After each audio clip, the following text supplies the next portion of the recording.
Hello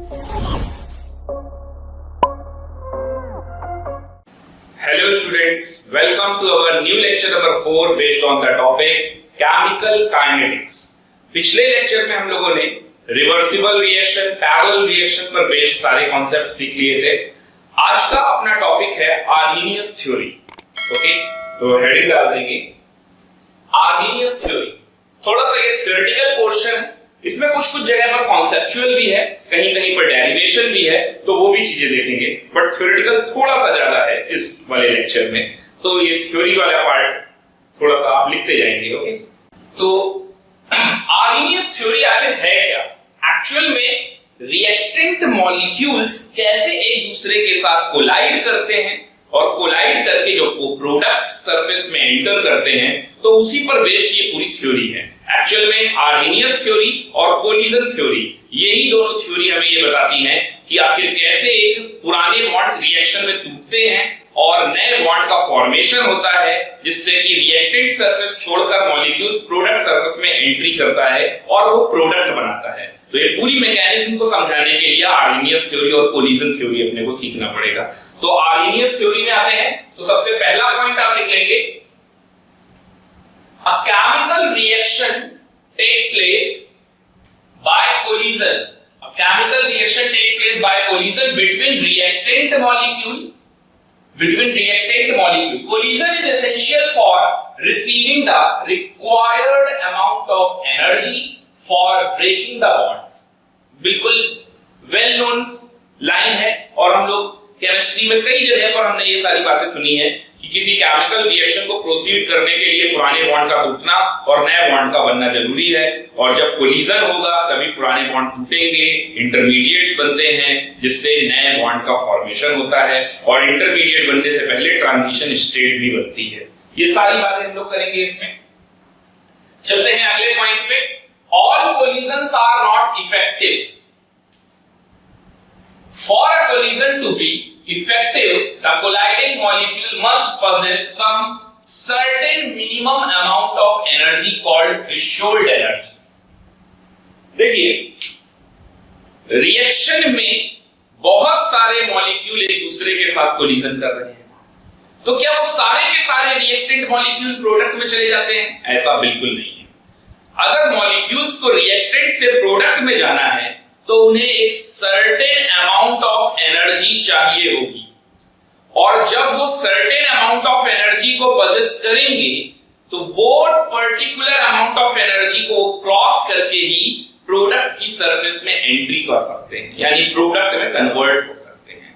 और वो जो मिनिमम अमाउंट ऑफ एनर्जी है, उस बैरियर को क्रॉस करने के लिए उसको बोलते हैं हम थ्रेशोल्ड एनर्जी। ओके,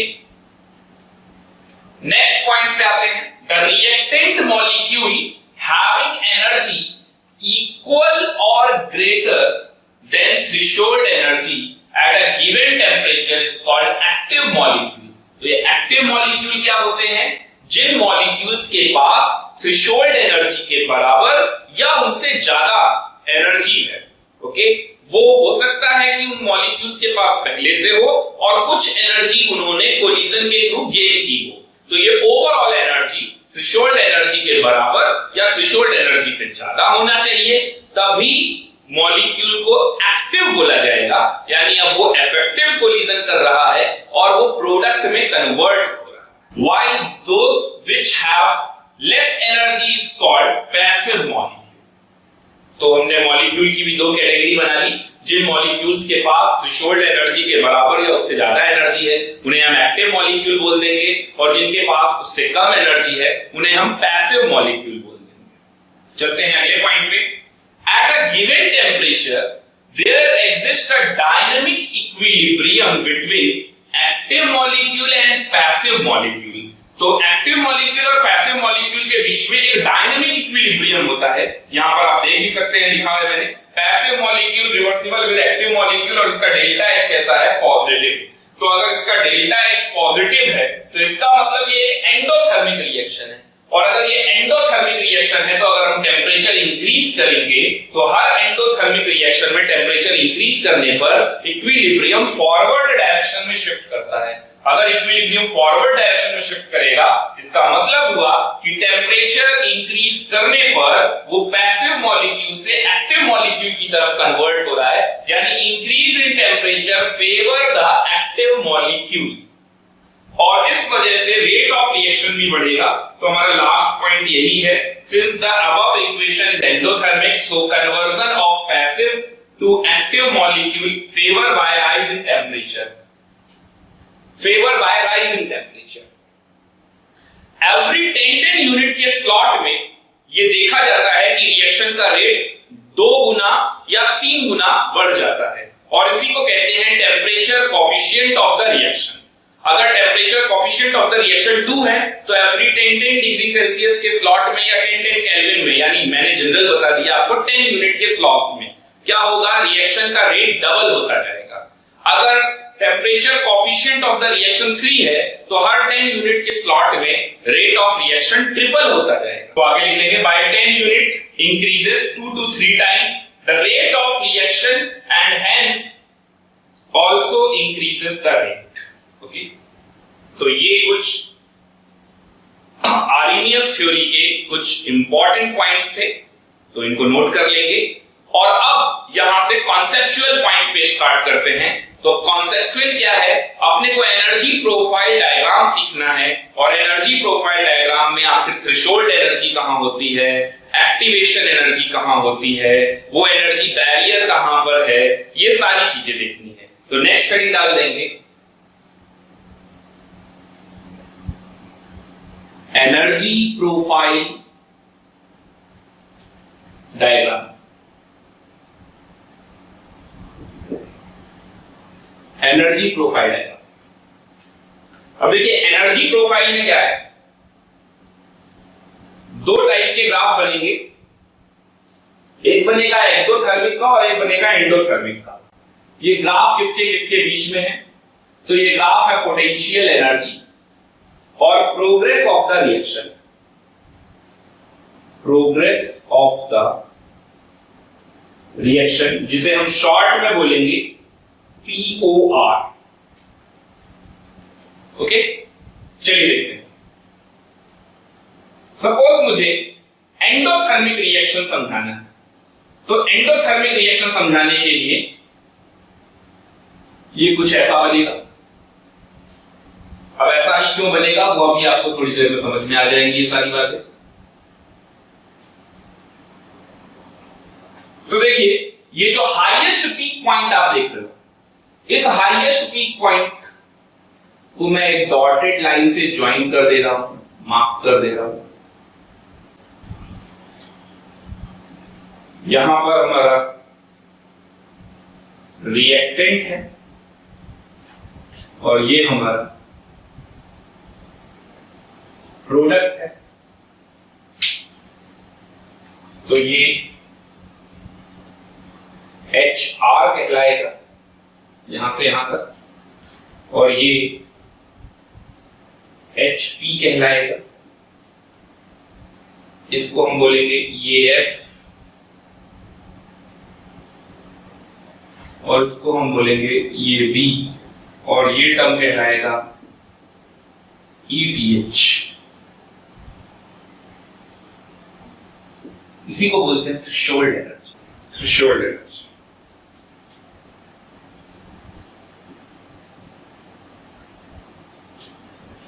ओके, तो ये नोट कर लेंगे आप। HR enthalpy of the reactant, EAF activation energy of forward, ETH threshold energy, HP enthalpy of the product, EAB activation energy of backward direction. Okay, तो ये बैकवर्ड और forward के लिए एक्टिवेशन एनर्जी हो गया, HR HP enthalpy of reactant and product, और ETH क्या हो जाएगा, थ्रेशोल्ड एनर्जी। तो यहां से जरा हम अपना एक्सप्रेशन देख लें, और आखिर क्यों इसको एंडोथर्मिक का ग्राफ बोला जाएगा तो उसको भी समझ लेते हैं। देखिए, जो भी हम एंथैल्पी चेंज निकालते हैं डेल्टा H, तो वो डेल्टा H क्या होगा, वो डेल्टा H होता है HP माइनस HR, यानी enthalpy of the product minus enthalpy of the reactant. अब आप देख सकते हैं कि HP यहां तक है, यानी ये हमारा, अगर मैं इसको डॉटेड लाइन से ज्वाइन कर दूं तो ये हमारा HP है और ये वाला हमारा HR है। तो HR छोटा है और HP बड़ा है, तो HP माइनस HR निकालेंगे तो ये बनेगा delta H। HP minus HR delta H बनेगा और वो कैसा है? पॉजिटिव। डेल्टा H हमारा कैसा है? पॉजिटिव। और पॉजिटिव का मतलब क्या होता है? हम सबको पता है, पॉजिटिव का मतलब एंडोथर्मिक होता है। पहला पॉइंट तो ये कि कैसे एनर्जी प्रोफाइल डायग्राम में हम ये पहचानेंगे कि ये जो डायग्राम बना है ये एंडोथर्मिक रिएक्शन का है या एक्सोथर्मिक रिएक्शन का है। तो आपको हमेशा HP माइनस HR देखना है। अगर HP बड़ा होगा, HR छोटा होगा तो एंडोथर्मिक है। अगर HR बड़ा होगा और HP छोटा होगा तो एक्सोथर्मिक है। ओके, ये था फर्स्ट पॉइंट। सेकंड पे बात करते हैं। यहां पर थ्योरी पे हमने बात की थी कि रिएक्टेंट मॉलिक्यूल को एक सर्टेन अमाउंट ऑफ एनर्जी चाहिए होती है टू क्रॉस द बैरियर। तो एक्चुअल में वो बैरियर कौन है? ये है एनर्जी बैरियर। ये जो आपको डॉटेड लाइन दिख रही है, एनर्जी बैरियर। और इसको एक्टिवेटेड कॉम्प्लेक्स भी कहते हैं या ट्रांजिशन स्टेट भी आप कह सकते हैं। ट्रांजिशन स्टेट, ट्रांजिशन स्टेट भी बोल सकते हैं आप इसको यहां तक को। और इसको एक्टिवेटेड कॉम्प्लेक्स भी कहते हैं, एक्टिवेटेड। तो ये जो एनर्जी बैरियर है, रिएक्टेंट मॉलिक्यूल को ये सफिशिएंट अमाउंट ऑफ एनर्जी, कम से कम इतनी एनर्जी चाहिए होगी जिस तो प्रोडक्ट में एंटर हो सके। ओके, तो इसका मतलब ये जो थ्रेशोल्ड एनर्जी है ETH, ये किसके बराबर है? तो ये HR plus EAF, HR plus EAF इसके बराबर। और इसी को हम कह सकते हैं, ETH को ही वो HP प्लस EAB के भी इक्वल है। तो यहां से एक बात समझ में आ गई कि HR plus EAF is equal to HP plus EAB। और HP माइनस HR अगर मैं कर दूं तो ये हो जाएगा EAF minus EAB। HP minus HR तो EAF minus EAB। HP minus HR को मैं डेल्टा H बोलूंगा जो कि EAF माइनस EAB होगा और वो पॉजिटिव, क्योंकि डेल्टा H कैसा होता है? एंडोथर्मिक रिएक्शन में पॉजिटिव। तो ये कुछ इंपॉर्टेंट पॉइंट है, ये आप नोट कर लीजिएगा। Delta H is equal to EAF minus EAB, इसका यूज भी है, अभी आगे सीखेंगे हम लोग। ओके, तो ये एक डायग्राम हो गया हमारा एंडोथर्मिक का। अब इसी तरीके से अपने को देखना है एक्सोथर्मिक का डायग्राम। तो मैं ये इरेज कर रहा हूं इधर का। अब ऐसा ही एक डायग्राम बना लेंगे हम एक्सोथर्मिक के लिए भी। Again potential energy POR, progress of the reaction, ऐसा कुछ अब की बात, यानी रिएक्टेंट ऊपर रहेगा और प्रोडक्ट नीचे रहेगा।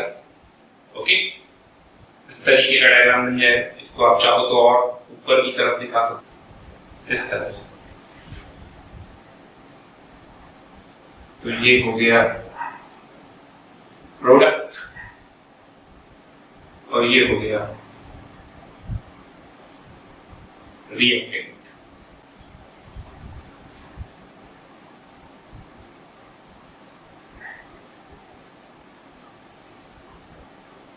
और ये हो गया energy barrier.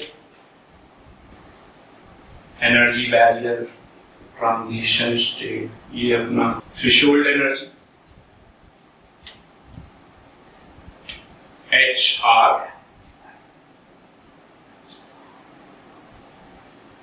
EAF, HP, EAB।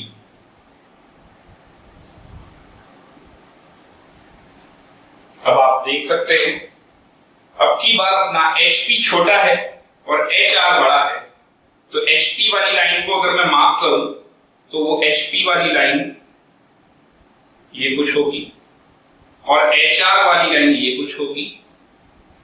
तो HP माइनस HR, तो ये आ गया डेल्टा H, और ये डेल्टा H कैसा है? नेगेटिव। नेगेटिव का मतलब एक्सोथर्मिक, नेगेटिव का मतलब exothermic.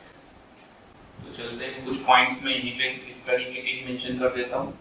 Delta H is equal to HP minus HR, और वो कैसा है? नेगेटिव, यानी एक्सोथर्मिक। थ्रेशोल्ड एनर्जी की अगर मैं बात करूं तो ETH is equal to HR plus EAF, और ETH is equal to HP plus EAB। ये तो हमेशा होता है, क्योंकि थ्रेशोल्ड एनर्जी होता ही क्या है कि activation energy plus enthalpy of the reactant. अच्छा, ये एक बात और समझ लेंगे, मॉलिक्यूल्स एक दूसरे के साथ कोलाइड करें, इसके लिए यह भी जरूरी है कि मॉलिक्यूल्स के पास पहले से ही कुछ ना कुछ एनर्जी हो। तो एक एवरेज लेवल पर आएंगे मॉलिक्यूल्स जिनके पास जब एनर्जी लेवल को बराबर हम दिखा सकेंगे।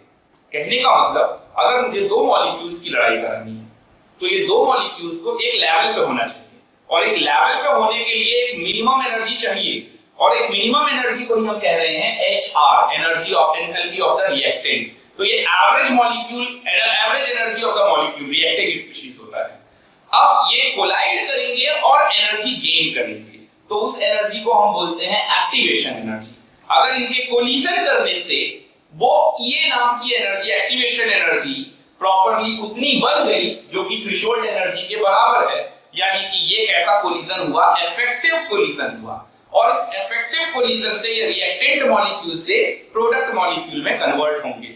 यानी ये मॉलिक्यूल्स कैसे हो गए? एक्टिव, क्योंकि इनके पास कम से कम उतनी एनर्जी है जो कि थ्रेशोल्ड एनर्जी के बराबर है, या फिर उससे ज्यादा एनर्जी है थ्रेशोल्ड एनर्जी से, जिस वजह से ये एक्टिव मॉलिक्यूल कहलाएंगे। ओके, अगर एक्टिव मॉलिक्यूल नहीं है, जैसे कि स्टार्टिंग में ये लोग पैसिव थे क्योंकि ये प्रोडक्ट नहीं बना रहे थे, ये रिएक्टेंट थे, तो टेम्परेचर इंक्रीज हुआ, कोलिजन हुआ, कोलिजन की वजह से क्या हुआ? हीट एनर्जी डेवलप हुई, टेम्परेचर इंक्रीज हुआ, जिस वजह से ये पैसिव से एक्टिव मॉलिक्यूल के डायरेक्शन में जाने के लिए फेवरेबल है। हाँ, अब ये जरूरी है कि इनको ये बैरियर क्रॉस करना पड़ेगा। टेम्परेचर बढ़ने का मतलब ये नहीं हुआ कि ये सारे पैसिव मॉलिक्यूल एक्टिव में कन्वर्ट हो गए। टेम्परेचर बढ़ने का मतलब हुआ कि ये फेवर करेगा उनको बैरियर को क्रॉस करने में। अब अगर इनके पास कोलिजन की वजह से इतनी एनर्जी आ जाती है जिससे कि ये एक्टिवेटेड कॉम्प्लेक्स यानी ट्रांजिशन स्टेट यानी एनर्जी बैरियर को क्रॉस कर सके, तो ये रिएक्टेंट से प्रोडक्ट में कन्वर्ट हो जाएंगे, तब इनको बोला जाएगा एक्टिव मॉलिक्यूल, और यही कहलाता है इफेक्टिव कोलिजन। ओके, तो यहां पर हम लिख लेंगे HR plus EAF is equal to HP plus EAB। तो HP minus HR, HP minus HR is equal to अभी भी आएगा, देखिए EAF minus EAB। एक बात इंपॉर्टेंट आपको समझना चाहिए कि डेल्टा H हमेशा EAF minus EAB होता है, डेल्टा H हमेशा EAF minus EAB होता है, वो कभी चेंज नहीं होता। हाँ, अब एक्सोथर्मिक के केस में EAF माइनस EAB एंडोथर्मिक के केस में पॉजिटिव, और एक्सोथर्मिक के केस में EAF माइनस EAB नेगेटिव होता है। ओके, तो ये इंपॉर्टेंट पॉइंट है, इसको ध्यान रखिएगा, दोनों में ही मार्क कर लीजिए। ओके, बाकी सारी बातें तो मैंने आपको बता ही दी, तो इसको भी नोट कर लेंगे इसी तरीके से। तो ये था हमारा एनर्जी प्रोफाइल डायग्राम।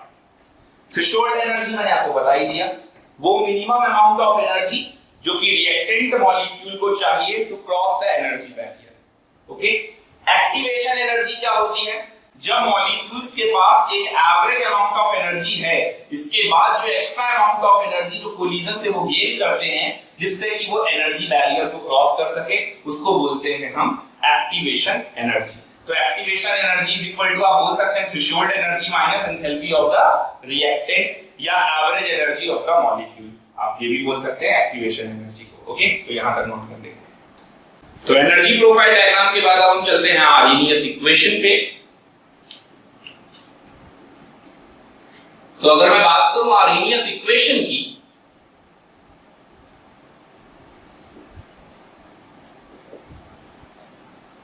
तो आप सब मेरे को बता दोगे, एनसीईआरटी में भी लिखा है, क्या लिखा है? k is equal to A E की power minus A upon R T. k is equal to A E की power minus A upon R T. अभी जो हम लोगों ने एनर्जी प्रोफाइल डायग्राम पढ़ा है उसी से ही इसका डेरिवेशन आता है और ये बनता है k is equal to A E की power minus A upon R T. तो चलिए पहले देख ही लेते हैं कि आखिर ये फॉर्मूला आता कैसे। तो इसके लिए मुझे वॉन्ट ऑफ इक्वेशन का सहारा लेना होगा। By want of equation, by want of equation हम क्या लिख सकते हैं? इक्वेशन होती है D by D T of L N K, D by D T of L N K is equal to delta H upon R T square. ये formula आपको learn करना है। ये केमिकल इक्विलिब्रियम में भी बहुत काम आता है। D by D T of L N K is equal to delta H upon R T square, और ये लिक्विड सॉल्यूशन में भी काम आता है। तो देखेंगे D by D T of L N K is equal to delta H upon R T square. तो यहां पर के की जगह मैं क्या लिख सकता हूं? के सी इक्विलिब्रियम कांस्टेंट, के इक्विलिब्रियम या के सी वो होता है के F upon K B. Backward और फॉरवर्ड दोनों की बात करूंगा तो के की जगह मैं लिख दूंगा K F upon K B. तो D by D T of L N K F upon K B, ये पूरा term is equal to delta H. थोड़ी देर पहले आपको एनर्जी प्रोफाइल डायग्राम में बताया था डेल्टा एच क्या होता है। वो हमेशा EAF माइनस EAB होता है, और EAF माइनस EAB में अभी कुछ भी एक्सोथर्मिक एंडोथर्मिक कुछ भी नहीं लगा, क्योंकि डेल्टा एच की वैल्यू हमेशा EAF माइनस EAB होती है upon R T square. Okay, तो इससे D ऑफ ln KF अपॉन KB इज इक्वल टू हो जाएगा EAF minus EAB upon R T square D T. Okay, अब आप यहां से देख सकते हैं कि इसको मैं EAF upon R T square D T minus EAB upon R T square D T, और ये D ऑफ ln KF अपॉन KB को ln KF minus ln KB ऐसे लिख सकता हूं। ये एक्सप्रेशन, यहां से मैं फॉरवर्ड को अलग और बैकवर्ड को अलग कर सकता हूं। वो कैसे? फॉर फॉरवर्ड डायरेक्शन तो मुझे क्या चाहिए होगा? KF। तो D of ln KF, D of ln KF is equal to EAF upon R T square D T. और इसी तरीके से फॉर बैकवर्ड डायरेक्शन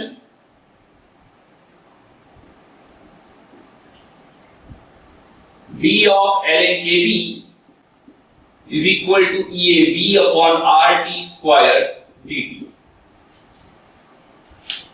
यानी मैं जनरल क्या बोल सकता हूं? D of ln K is equal to EA upon R T square D T. अगर मैं इसको इंटीग्रेट कर दूं तो क्या आ जाएगा? D ऑफ ln K का मतलब ln K is equal to 1 upon x square dx, तो minus EA upon R T plus integration constant आ जाएगा ln। की बार ये इंटीग्रेशन कांस्टेंट आ जाएगा ln। इस वाले टर्म को इधर ले आएंगे तो ln K upon A is equal to minus EA upon R T. तो K upon A is equal to E की power minus EA upon R T. तो K is equal to A E की power minus EA upon R T. यहां से आया है form, note कर लेंगे यहां तक। ओके, समझ में आ गया होगा आपको। तो EAF minus EAB is equal to delta H, इसीलिए मैंने एंडोथर्मिक और एक्सोथर्मिक दोनों में आपको लिखवाया था और मार्क भी कराया था। ताकि आप ये ना बोल सको कि डेल्टा एच पॉजिटिव के लिए है या नेगेटिव के लिए है। तो ये डेल्टा एच जनरल के लिए है, आप यहां साइड में लिख भी लीजिएगा, delta H is equal to F minus EAB, always true है। अभी डिपेंड करेगा कि रिएक्शन एंडोथर्मिक है या एक्सोथर्मिक। एंडोथर्मिक होगी तो ये पॉजिटिव होगा टर्म, एक्सोथर्मिक होगा तो ये टर्म नेगेटिव होगा। ओके, अब यहां पर जो टर्म वेरिएबल्स हैं उनकी बारी है। तो के को क्या बोलते हैं? रेट कांस्टेंट, जानते ही हैं हम लोग। ए को क्या बोलते हैं? ये तीन नाम है, एक तो है फ्रीक्वेंसी फैक्टर, फ्रीक्वेंसी फैक्टर, दूसरा नाम है आर्रीनियस फैक्टर, अपने ही नाम पे बना दिया आर्रीनियस ने, आर्रीनियस फैक्टर, और तीसरा है, यहां आप देखेंगे एक्सपोनेंट वाले टर्म से पहले लिखा है तो प्री एक्सपोनेंशियल फैक्टर। ये activation energy,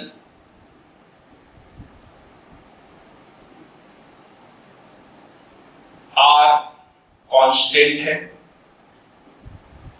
T temperature, time नहीं है, टेम्परेचर कौन सा वाला? केल्विन में लेंगे।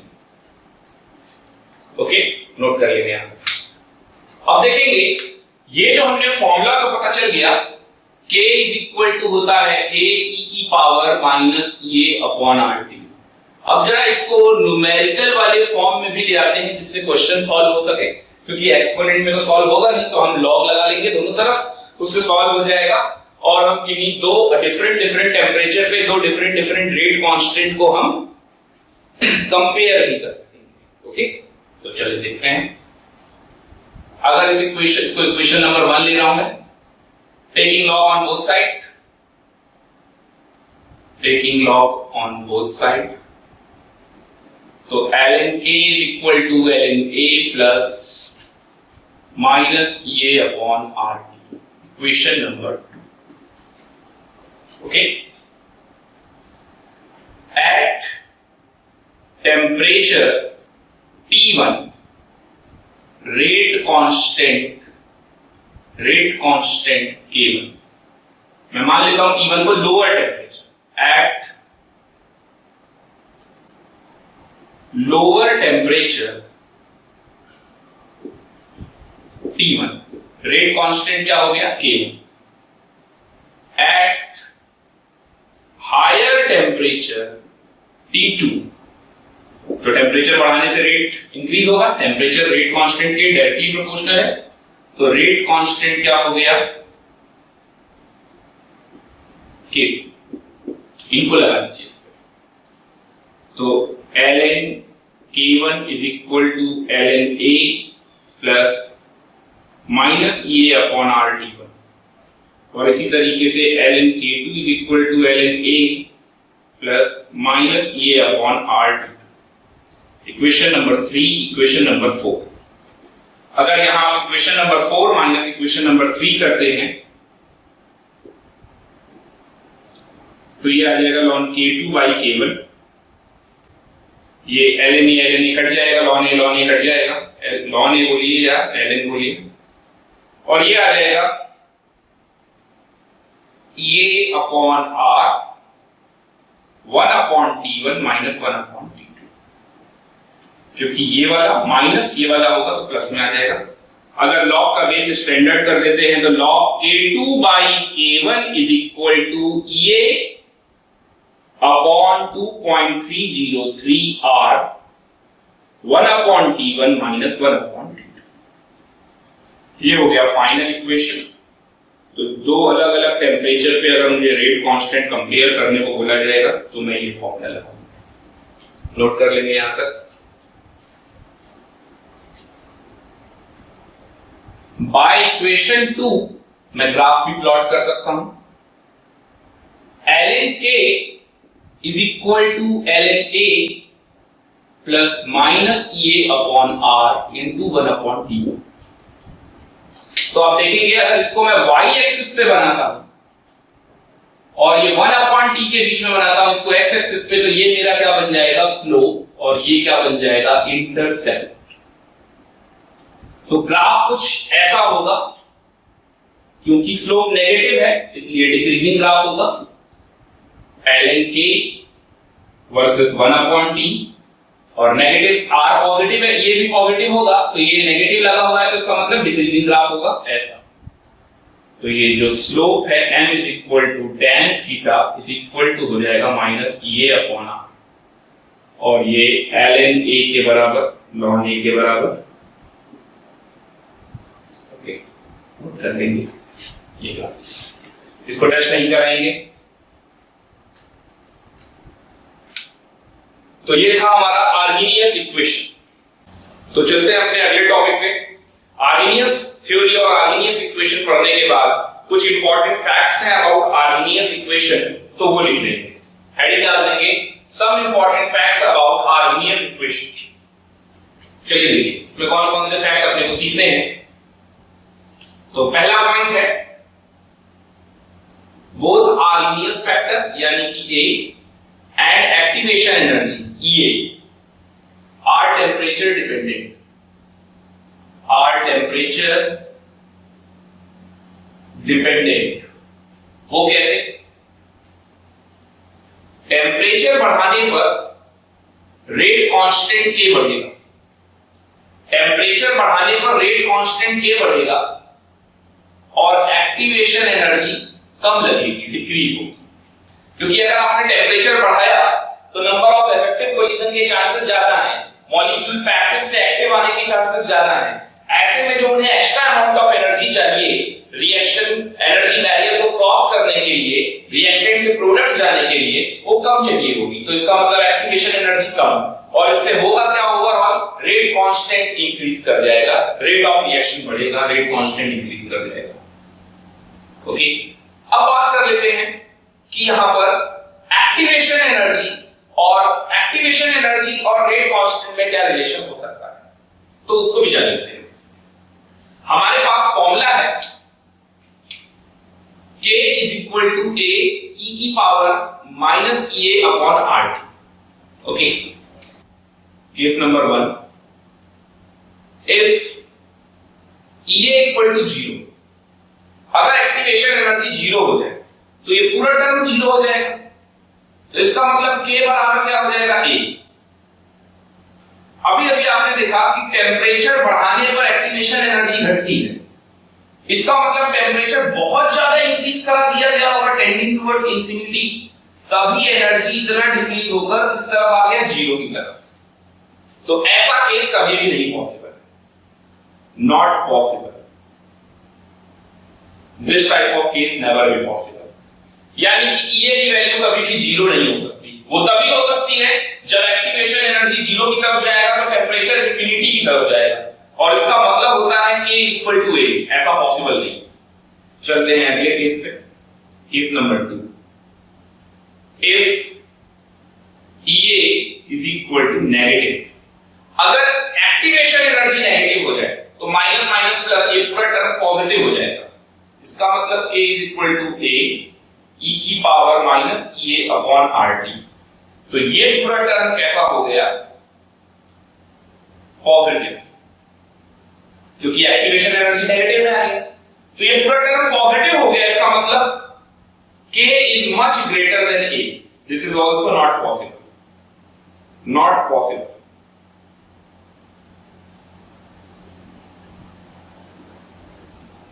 K की वैल्यू A के बराबर नहीं हो सकती, K की वैल्यू A से ज्यादा कम होगी। यानी कि सिर्फ एक ही केस पॉसिबल है, K is less than A।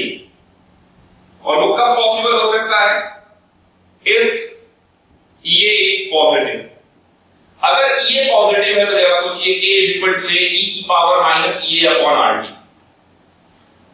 तो अगर EA पॉजिटिव है, R पॉजिटिव है, T पॉजिटिव है, तो ये टर्म डिक्रीज करेगा, तो K क्या हो जाएगा, K is less than A। It is possible, ये फेवरेबल। तो ये 3 केस थे। इसके साथ साथ अगर मैं लोअर टेम्परेचर रेंज में टेम्परेचर इंक्रीज करता हूं तो वहां पर क्या होगा, तो if we increase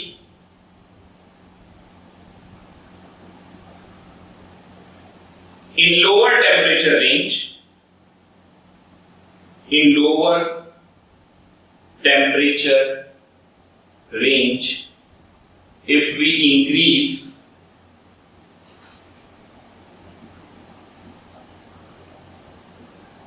temperature, it may cause more change in the value of K. It may cause more change in the value of K than the same increase in temperature for higher temperature range.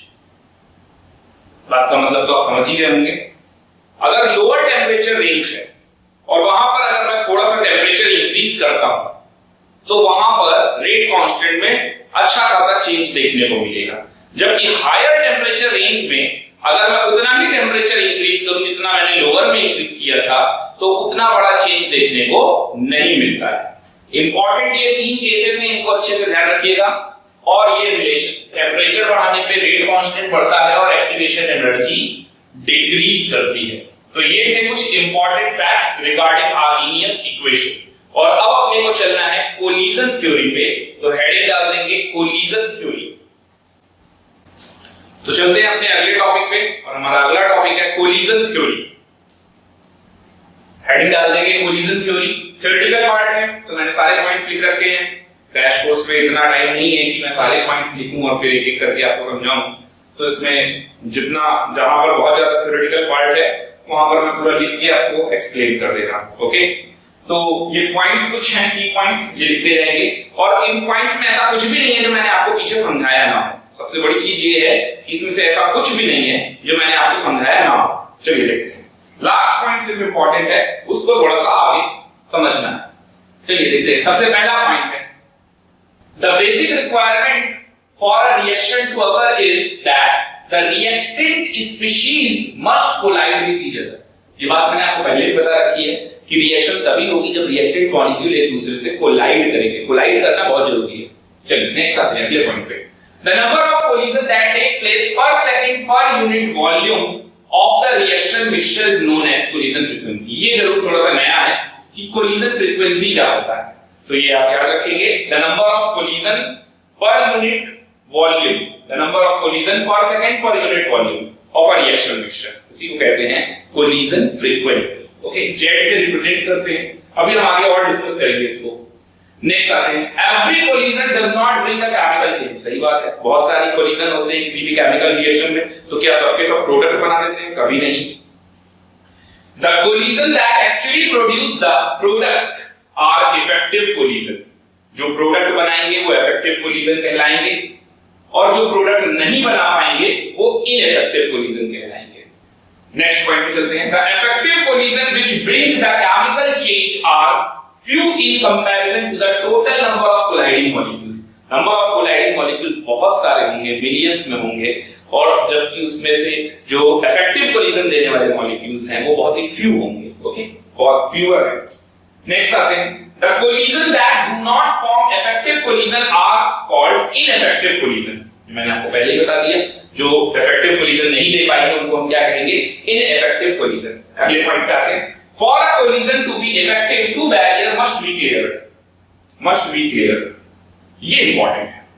किसी भी effective collision के लिए, आपने effective collision क्या होता है ये तो समझ लिया, लेकिन किसी भी इफेक्टिव कोलिजन के लिए दो बैरियर का क्लियर होना बहुत जरूरी है। Number 1 is energy barrier and number 2 is orientation barrier. Energy barrier मैं आपको ऑलरेडी पढ़ा चुका हूं आर्गेनियस इक्वेशन में, वो जो हम लोगों ने एनर्जी प्रोफाइल डायग्राम बनाया था। यहां एनर्जी बैरियर का मतलब है activated complex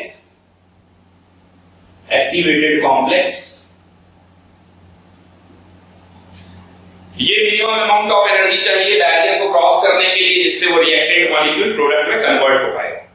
ओरिएंटेशन बैरियर एक नया है, ये अपने को जरूर देखना है। ओरिएंटेशन बैरियर, तो आप हेडिंग डाल देंगे ओरिएंटेशन बैरियर और उसको देखते हैं। ओरिएंटेशन बैरियर, ये ओरिएंटेशन बैरियर क्या होता है? एक्चुअल में मॉलिक्यूल को, रिएक्टेंट मॉलिक्यूल को इफेक्टिव कोलिजन करने के लिए इतनी एनर्जी चाहिए जो कि थ्रेशोल्ड एनर्जी या उससे ज्यादा हो, तभी वो एनर्जी बैरियर को क्रॉस कर पाएंगे।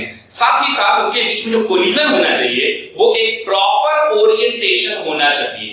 प्रॉपर ओरिएंटेशन के थ्रू जो कोलिजन होगा वही इफेक्टिव कोलिजन कराएगा। यानी इफेक्टिव कोलिजन के लिए एनर्जी भी जरूरी है और उतना ही जरूरी एक प्रॉपर ओरिएंटेशन के थ्रू किया हुआ कोलिजन जरूरी है। तो ये लिख लेंगे ये point, for a collision to be effective, for a collision to be effective, it must possess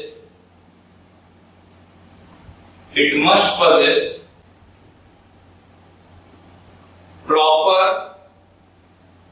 orientation। अगर आपके पास एनर्जी ज्यादा हो भी गई और फिर भी अगर वहां पर प्रॉपर ओरिएंटेशन नहीं है, इम्प्रॉपर ओरिएंटेशन है, तो ऐसे में वो कोलिजन कभी भी इफेक्टिव नहीं होगा। जैसे इस बात को समझाने के लिए मैं कोई एसिड रिएक्शन ले लेता हूं। एक एसिड रिएक्शन का सहारा ले लेते हैं, न्यूक्लियोफिलिक सब्स्टिट्यूशन रिएक्शन, अभी ऑर्गेनिक में आने वाला है। एसिड रिएक्शन ले लेते हैं एग्जांपल में। तो जैसे मैंने एग्जांपल में रिएक्शन लिया CH3Br की रिएक्शन न्यूक्लियोफाइल OH माइनस के साथ कराएंगे तो बनेगा CH3OH और साथ में Br माइनस। ओके, चलिए देखते हैं कैसे होता है। तो CH3Br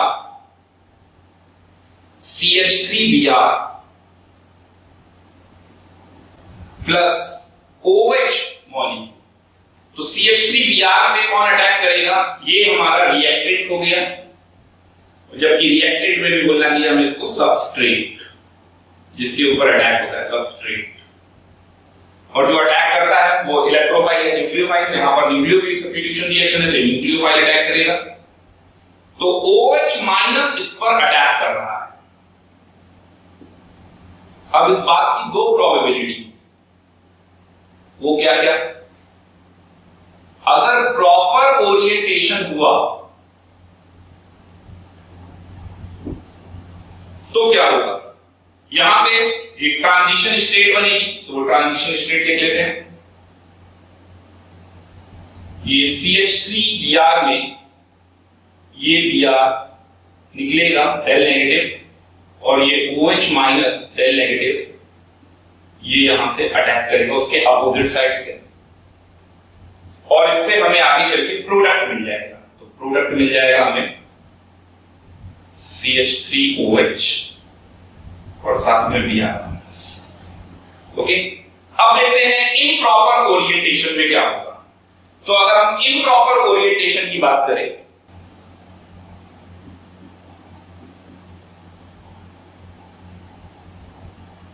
तो ये Br निकल रहा होगा और OH माइनस भी इसी डायरेक्शन से आ रहा होगा अटैक करने, तो इसको बोलेंगे हम इम्प्रॉपर ओरिएंटेशन। तो ऐसा कैसे हो सकता है? तो नेगेटिवली चार्ज है, एक ही डायरेक्शन से जा रहे हैं, ये यहां से निकल रहा है, ये मॉलिक्यूल हमारा यहां से निकल रहा है और ये भी यहां अटैक कर रहा है, ऐसा नहीं होगा। जैसे यहां पर था, यहां भी बेटर था कि ये Br मॉलिक्यूल यहां से निकलेगा तो OH मॉलिक्यूल उसके अपोजिट साइड से, बैक साइड से आ जाएगा, तब तो ये दिख रहा है कि CH3OH और Br माइनस बन जाएगा। ऐसे में क्या बनने वाला है? तो ऐसी रिएक्शनों के लिए बनेगा ये नो प्रोडक्ट। यहां पर कोई प्रोडक्ट मिलने वाला नहीं है क्योंकि ये कोई इफेक्टिव कोलिजन नहीं हुआ, क्योंकि ये इम्प्रॉपर ओरिएंटेशन था, इसलिए ये इफेक्टिव कोलिजन नहीं हुआ। तो यहां तक नोट कर लेंगे। तो चलते एक और एग्जांपल देखते हैं। ये तो हमने ऑर्गेनिक का रिएक्शन का एग्जांपल देखा, एसिड रिएक्शन में प्रॉपर एंड इम्प्रॉपर ओरिएंटेशन। एक रिएक्शन और देखते हैं, NO2 plus NO2 gives us N2O4, और इसमें देखेंगे प्रॉपर एंड इम्प्रॉपर ओरिएंटेशन। तो देखेंगे NO2 और NO2 मॉलिक्यूल आपस में एक दूसरे के साथ कोलाइड कर रहे हैं। अगर ये प्रॉपर ओरिएंटेशन होता है तो लार्ज अमाउंट में एनर्जी रिलीज होगी, मॉलिक्यूल स्टेबल होगा, और क्योंकि ये सब एक प्रॉपर ओरिएंटेशन के थ्रू है तो ये एनर्जी बैरियर को क्रॉस कर जाएंगे, और अगर ये एनर्जी को बैरियर को क्रॉस कर गए तो इनका एनर्जी बैरियर भी क्लियर हो गया और इनका ओरिएंटेशन बैरियर भी क्लियर हो गया। So it will form product N2O4, product N2O4। चलिए देखते हैं नेक्स्ट। NO2 और NO2 मॉलिक्यूल के पास भले ही कोलिजन करे, लेकिन अगर ओरिएंटेशन प्रॉपर नहीं है, जैसा कि यहां देखिए प्रॉपर ओरिएंटेशन था और वैसा यहां प्रॉपर ओरिएंटेशन नहीं है, तो अगर यहां प्रॉपर ओरिएंटेशन नहीं है तो इम्प्रॉपर ओरिएंटेशन की वजह से एनर्जी तो रिलीज होगी, लेकिन वो एनर्जी बैरियर को क्रॉस नहीं कर पाएगी, क्योंकि अभी वो इफेक्टिव कोलिजन में कन्वर्ट नहीं हो पाया, यानी मॉलिक्यूल्स एक्टिवेट नहीं हो पाए, उनका ओरिएंटेशन बैरियर क्लियर नहीं हो पाया, जिस वजह से आंसर आया नो प्रोडक्ट। ओके, तो ये था proper orientation and improper orientation. यहां तक नोट कर लिया। तो अब इसके बाद एक पॉइंट और मैं आपको कुछ बता दूं जो इंपॉर्टेंट है, वो भी जान लेना चाहिए। तो हमने ओरिएंटेशन बैरियर भी देख लिया और एनर्जी बैरियर भी देख लिया। तो किसी भी केमिकल रिएक्शन में इफेक्टिव कोलिजन जो हो रहा है उसके रेट ऑफ रिएक्शन को मैं डिफाइन कर रहा हूं। For effective collision, the rate of reaction can be defined as rate is equal to dx by dt is equal to collision frequency into f। अब ये collision frequency z को बोलते हैं collision frequency, और f का मतलब है, तो f हो जाएगा हमारा फ्रैक्शन ऑफ एक्टिवेटेड मॉलिक्यूल, बल्कि इसको बोलना चाहिए हमें number of fraction of activated molecules. तो ये रिएक्शन का रेट हो जाएगा। ओके, अब जैसा कि हमने पढ़ा कि एनर्जी ही होने से सिर्फ फायदा नहीं है, जब तक दोनों बैरियर नहीं क्लियर होंगे तब तक इफेक्टिव कोलिजन नहीं माना जाएगा।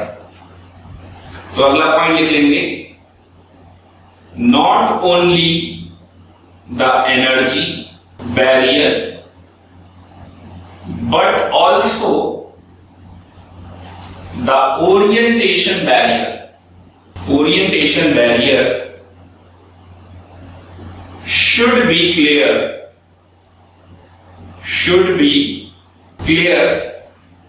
for effective collision,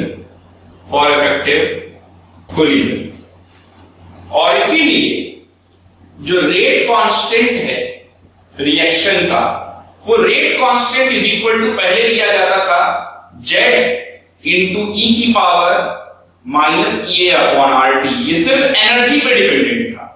फिर बाद में प्रोबेबिलिटी फैक्टर भी एक लेकर आए टर्म, वहां ओरिएंटेशन बैरियर की वजह से ओनली डिपेंड अपॉन एनर्जी।